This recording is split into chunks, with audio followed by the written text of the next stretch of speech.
안녕하세요. 이혼하거나 고쳐 살거나 주쌤입니다. 제가 외도 상담을 하다 보면요, 이 바람이 나는 거에도 세 가지 요건이 딱 충족이 되어야 바람이 나더라고요. 첫 번째, 바람기. 두 번째, 외도 상대. 세 번째, 환경입니다. 이 세 가지가 다 맞아 떨어져야 이 사람이 바람이 나는 거예요. 예를 들어서 어떤 사람이 바람기가 있어. 그런데 상대는 딱히 없었는데 환경이 딱 주어졌어. 주말 부부가 됐다든지, 와이프가 이 남자를 그냥 내버려두고 신경을 쓰지 않았다든지, 이 남자가 돈과 시간을 지 멋대로 쓸 수 있는 그런 상황이 된다면, 상대가 없더라도 그 끼가 발현이 되어서 그 상황을 이용해서 바람이 나는 거예요. 어플로 여자를 만들고 업소에 다니면서 여자들을 만나고 다니죠. 그렇게 없는 상대도 만들어내서 바람을 피웁니다. 만약에 어떤 사람이 바람기가 있는데 상황은 별로 좋지 않아. 이 사람이 지금 업무적으로도 너무 바쁘고 사업도 막 망해가고 있고 막 이렇게 힘든 상황이라고 하더라도요. 거기에 딱 맞는 상대가 나타나서 그럼에도 불구하고 옆에 붙어가지고 안 떨어지면요. 상황이 아무리 개 같아도 이 여자랑 바람을 계속해서 이어나갈 수가 있습니다. 그리고 마지막으로 끼가 없는 사람도요, 외도 대상이 나타나고 바람을 피울 만한 상황, 요건이 이제 완성이 되면은 이 사람에게 가스라이팅을 당하기도 하고 이 사람에게 동화가 되면서 이 바람기 없는 사람들이 바람나면 그게 더 무서워요. 사람이 180도 변해가지고 이 사람이 원래 이런 사람이었나? 지금까지 나한테 보여줬던 모습은 대체 뭐지? 해서 아내분이 더 큰 충격을 먹을 정도로 사람이 완전 뒤바뀌어 버립니다. 이렇게 바람기와 상대와 환경 이 세 가지가 아다리가 딱 맞아야 바람이 날 수 있고 그 상대와 오랫동안 불륜을 이어가고 깊어지는 건데요. 그래서 제가 이렇게 바람이 나기도 참 힘들다 이런 생각을 합니다. 우리가 살다 보면 이 세 가지 요건이 딱 들어맞을 만한 그런 시기가 또 특정 시기가 있더라고요. 이럴 때 우리가 특별 관리를 해서 이 배우자가 바람이 나지 않게 관리를 해야 되는 측면도 있습니다. 남자건 여자건 어떨 때 바람이 나기가 쉬운지 한번 구별해서 이야기해 볼게요. 남자들이 바람나기 쉬운 시기. 첫 번째는요, 와이프가 임신했을 때입니다. 와이프가 임신해서 막 몸도 무겁고 배부르고 성관계도 제대로 못하고 그리고 아기 낳고 나서는 와이프가 애한테 신경을 온통 쏟아부어야 되는 거지 남편한테 그렇게 신경을 못 쓰잖아요. 그럴 때 이 못난 놈들이 밖에서 여자를 찾아서 성욕을 풀고 사랑을 받고 이제 그런 걸 추구를 합니다. 비단 임신과 출산, 육아 요때뿐만이 아니고요. 아내가 뭔가에 다른 거에 집중을 해야 돼서 남편에게 신경을 쓰지 못할 때 이럴 때 바람 피울 수 있는 환경이 조성이 되면서 이때 바람이 나는 경우가 많아요. 아기가 어릴 때뿐만이 아니라 애들이 사춘기인데 사춘기가 시게 와가지고 아내분이 이 자식 신경 쓰느라고 남편한테 차마 신경을 못 써. 오히려 남편의 도움까지 필요한 상황. 이라든지 아내분이 건강이 너무 나빠져가지고 병을 치료하느라고 집중을 하는 시기라든지 또 애가 입시 공부할 때, 애가 고3 때, 뭐 취업 준비하느라고 아내분이 온통 애 뒷바라지에 신경을 쓸 때, 또는 양가 부모님 중에 누가 아프셔가지고 와이프가 이 집 저 집 다니면서 반찬 해다 바치고 병원 모시고 다니고 막 이렇게 바쁠 때, 이럴 때 이 고얀 남자들이 바람이 나더라는 거예요. 제가 이런 남자들에 대해서 현실 도피성 외도라고 이름 붙이고 예전에 영상을 올린 적도 있었는데요.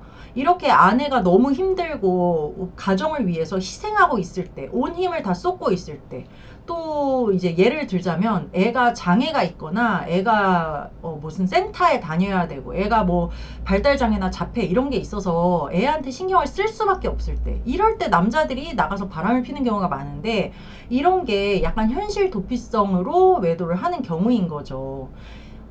그래서 이렇게 아내가 남편에게 신경을 많이 쓰지 못하는 시기에도 남편을 어느 정도 그냥 알아서 하겠지. 내가 지금 너무 힘드니까 네가 설마 그러겠냐라는 생각하지 마시고 관리를 해야 되는 겁니다. 두 번째, 남편이 바람나기 쉬울 때는요, 큰 돈을 벌었을 때예요. 남편이 찌질하게 뭐 사업 처음 시작했을 때, 돈 많이 못 벌 때, 이럴 때는 바람기 있지도 않았어. 그런데 어떻게 해가지고 운이 좋아서 뭐 돈을 많이 벌었다든지 사업이 막 번창을 해가지고 돈을 좀 벌기 시작하잖아요. 당장 차부터 바꿉니다. 차부터 하차감 좋은 차, 외제차로 딱 바꿔가지고 그거 가족들이랑 타려고 바꾼 거 아니거든요. 옆에 여자를 태우고 다니기 시작합니다. 여자들이 봤을 때 쪽팔리지 않은 차로 바꾸고 거기에 새 여자를 태우고 다니면서 바람을 피우더라고요. 그래서 남자들이 바람나기 쉬운 거, 사업 성공해서 돈을 좀 만졌을 때, 그리고 차 바꿨을 때, 이럴 때 되게 조심을 하셔야 되고요.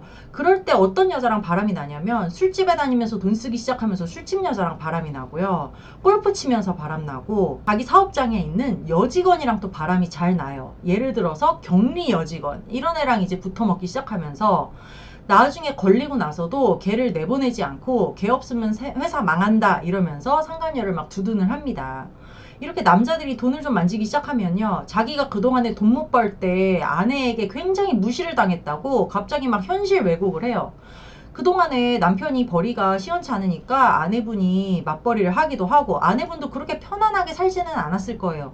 같이 맞벌이 하고 애 키우고 사업 자금도 친정에서 막 끌어다 대주고 이랬는데 그런 은혜는 같이 고생한 조강지처의 그런 노고는 알아봐 주지를 않고 자기가 마치 처음부터 이렇게 잘 나갔던 사람인데 와이프한테 굉장히 무시를 많이 당했다. 이런 식으로 막 그 과거를 왜곡하면서 와이프한테 막 지랄지랄을 합니다. 예전에 저랑 상담한 어떤 아내분은 너무 억울하다고 하면서 도대체 이 사람이 진짜 미친 것 같다 이러면서 어떤 얘기를 하셨냐면요. 이 남자가 돈을 못 벌어서 자기한테 생활비도 잘 주지 못했었어. 그러다가 어떻게 해서 사업이 빵 터져가지고 이 사람이 돈을 좀 벌고 나서는 자기한테 생활비를 막 700, 800씩 꽂아주더래요. 그런데 꼴랑 2달, 3달 주고 나서 다른 여자를 만나더니 갑자기 그거를 또 돈을 줄이면서 와이프한테 이러더라는 거예요. 너 지금까지 내가 벌어다 준 돈으로 다 뭐 했어? 너처럼 이렇게 펑펑 쓰는 여자랑은 나는 못 살아. 너처럼 사치심한 여자는 나는 처음 봤어. 막 이러면서 자기가 무슨 결혼생활 십몇 년 내내 7, 800씩 꽂아준 것처럼 너무 당당하게 얘기를 하니까 이 아내분이 오히려 할 말이 없더라는 거예요. 얘가 미쳤나? 지금까지 내가 맞벌이해서 내 돈으로 먹고 살았지. 지는 이제 와서 돈 좀 벌기 시작하니까 자기가 원래 이렇게 잘났던 사람인 것처럼 뭐 말만 들으면 완전 뭐 이재용이야. 그러면서 다른 여자한테 홀려가지고 그 여자한테 이제 막 돈을 막 잘 쓰기 시작하니까 아내분이 눈이 돌아버리는 거지. 이렇게 돈을 좀 만지고 나서 여자를 만나면서 자아가 갑자기 뿜뿜해가지고 집에서는 내가 이만큼 돈을 주면 이만한 대우를 못 받는데 밖에 나가서 엄한 년들한테 막 몇백만 원씩 쓰면은 그 년들이 뭐 밑에서 설설 기고 막 핥아주고 할 거 아니에요. 그 맛에 길들여져가지고 거기에 이제 홀려서 가정을 등한시하고 이혼 요구까지 하고 조강지처를 벌이려고 하는 그런 경우가 많습니다. 그래서 이제 남편이 새로 사업장을 시작했다. 남편이 뭐 회사를 처음 시작했는데 이거에 대해서 아내분들이 네가 알아서 하겠지. 막 이렇게 내버려두면 안 되고요. 사업장에도 막 가서 얼굴도 비춰야 되고 여직원들 면접 볼 때도 같이 가서 앉아 있겠다고 내가 막 길을 쓰고라도 가서 이 사업장을 좀 장악을 하셔야 되는 것 같아요. 특히 요즘 젊은 남자들이 이 요식업을 하면서 거기 알바생들이랑 바람나는 거가 진짜 많거든요. 3, 40대 젊은 남자들 뭐 이렇게 가게 하면서 아르바이트생들이랑 바람이 나는 거예요. 그러면서 막 차림도 차리고 아내분들은 집에서 아유 우리 남편 힘들게 돈 번다고 가사도 열심히 하고 그러려니 하고 믿고 있었는데 나중에 그년이랑 딱 붙어가지고 이제 자기 돈 좀 버니까 이혼 요구를 막 하는 거야. 그리고 그녀는 이미 이 가게에서 완전 무슨 본처 노릇을 하고 있어. 갑자기 무슨 매니저 노릇을 하면서 지가 뭐 된 것처럼 이제 그러고 있어. 이럴 때 떼내기가 굉장히 힘들기 때문에 바람이 나기 전에 미리미리 남편 사업장까지 관리를 하셔야 된다고 제가 말씀을 드립니다. 그리고 여자들이 바람나기 쉬운 시기 첫 번째는요, 재취업했을 때입니다.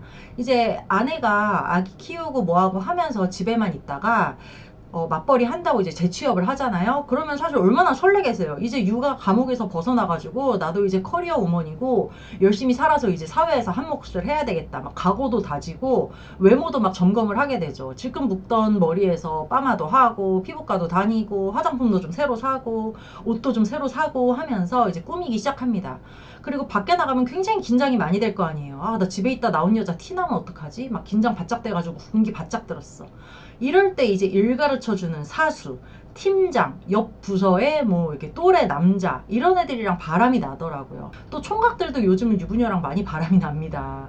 그래서 연하남이랑 바람이 나기도 하고 이렇게 회식 핑계, 야근 핑계, 무슨 핑계 하면서 처음엔 귀가 시간 7시, 8시다가 결국 늦춰져서 막 새벽 1시, 2시에 들어오고 처음에는 팀 회식에만 참석하던 인간이 나중에는 뭐 무슨 과장이랑 술을 했다, 치맥을 먹었다, 어쩌다 저쩌다 하면서 점점 이제 막 옷차림도 달라지는 거죠. 치마 길이 점점 짧아지고 안 뿌리던 향수까지 뿌리고 갑자기 장신구 많이 늘어나고 결정적으로 속옷을 세트로 막 바꿔서 입고 이러면 바람을 의심해 보셔야 되고 남자분들도 와이프 회식한다 어쩐다 하면요 거기 데리러 가는 수고를 아끼지 마셔야 돼요. 가서 얼굴 비추고 대체 누구랑 그렇게 친하게 지내는지도 미리 또 딱 파악을 해 놓으셔야 나중에 진짜 이 여자가 뭔 문제가 생겼을 때 아 걔구나 하고 알 수라도 있지 너무 이 아내의 직장 생활에 대해서도 모르는 척 해버리면요 나중에 수습이 안 되는 경우가 많아요.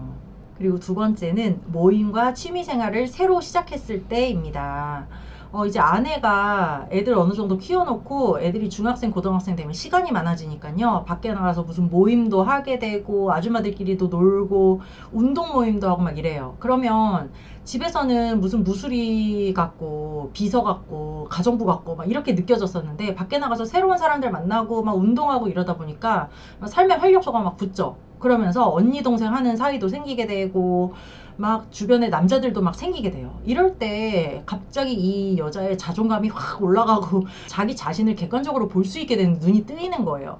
그래서 어떤 아내분들은 내가 남편이 그렇게 나를 구박하고 바람도 피우고 내가 진짜 학대받다시피 하면서 살았는데 그래도 나는 이미 늦은 나이라고 생각해서 이렇게 살 수밖에 없다고 무기력해져 있었다. 그런데 내가 운동 모임을 나가보니까 30대 어린애들을 보니까 아 내가 저때 저렇게 예쁘고 젊었는데 내가 그 시절에 그렇게 불행하게 살았구나 해서 자기 연민이 막 느껴지고 또 50대 60대 언니들을 보니까 저 언니들이 너무 활기차게 살면서 나한테도 야 네 나이면 나는 뭐라도 할 수 있겠다 너 지금 너무 예쁘다 너 30대로 보인다 막 이런 얘기를 하니까 아 내가 그렇게 늦은 나이가 아니었어? 나 되게 늙은이로 알고 살았는데 나 되게 젊은 사람이었네? 나 진짜 뭐라도 할 수 있겠네? 나 되게 괜찮은 사람이네?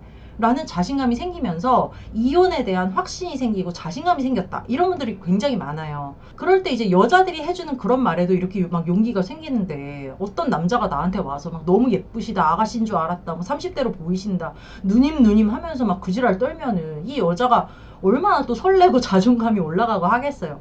그러면서 이제 거기서 남자랑 바람이 나는 거죠. 그리고 또 중년에 동창회 다시 나가면서 동창회 남자랑 바람이 나는 경우도 굉장히 많습니다. 이렇게 와이프가 어떤 모임에 나간다. 모임에 나갔는데 뭔가 이렇게 들떠 보인다. 이런 경우에도 바람이 나지는 않는지 잘 관리를 하셔야 돼요. 그리고 세 번째는요. 와이프가 예뻐졌을 때입니다. 그냥 예뻐진 거 아니고요. 이제 튜닝을 하고 나서 바람이 많이 나더라고. 아내가 뭐 이렇게 모유수유 하고 나서 아기 낳고 나서 가슴이 처져가지고 그거에 대해서 너무너무 컴플렉스가 있고 막 자기가 가슴만 보면은 막 불행하게 느껴지고 막 이런다고 막 해가지고 아 그러면 그거 수술해줄게 해가지고 수술을 시켜줬어. 그랬더니 와이프가 가슴 수술 아니라 이 저기 이쁜이 수술 같은 것도 하고 싶다라고 해가지고 아 그래 까짓 거 나도 좋은 거니까 하고서는 돈 1,000만 원 들여가지고 위아래 튜닝을 딱 시켜줬단 말이에요. 그랬더니 튜닝 시켜준 다음에는 나는 손도 못 대게 하고 딴 놈이랑 놀아나는 거야. 이런 경우가 종종 있어요. 그래서 와이프가 갑자기 뭐 어디를 수술해달라고 하거나 하는 때도 이 여자가 나 말고 어디 잘 보여야 될 때가 있는지 한번 의심을 해보셔야 돼요. 네, 오늘 이렇게 남자건 여자건 바람나기 쉬운 시기가 언제가 있는지 한번 이야기해봤는데요. 아까 얘기했던 바람기, 바람 상대, 그리고 환경, 이 중에서 우리가 컨트롤할 수 있는 건 이 환경밖에 없는 거예요. 환경은 어떻게 해야 되냐? 내가 관리를 해야 되는 거죠. 이 사람이 바람이 나지 않게 관리를 해야 되는데 관리는 돈 관리, 시간 관리거든요. 그러니까 내가 이 사람한테 항상 관심을 기울이고 이 사람이 돈을 어디다 쓰는지, 이 사람이 어디서 뭘 하는지 항상 관심을 기울여야 가정이 파탄 나는 것을 막을 수 있다는 겁니다. 네, 오늘은 여기까지 하고요. 이거나 거거나 카페에 들어오시면 제가 쓴 칼럼도 있고 다른 분들의 사연도 많으니까요. 이거나 거거나 카페로 들어오셨으면 좋겠습니다. 여러분 안녕. 다음 시간에 또 만나요.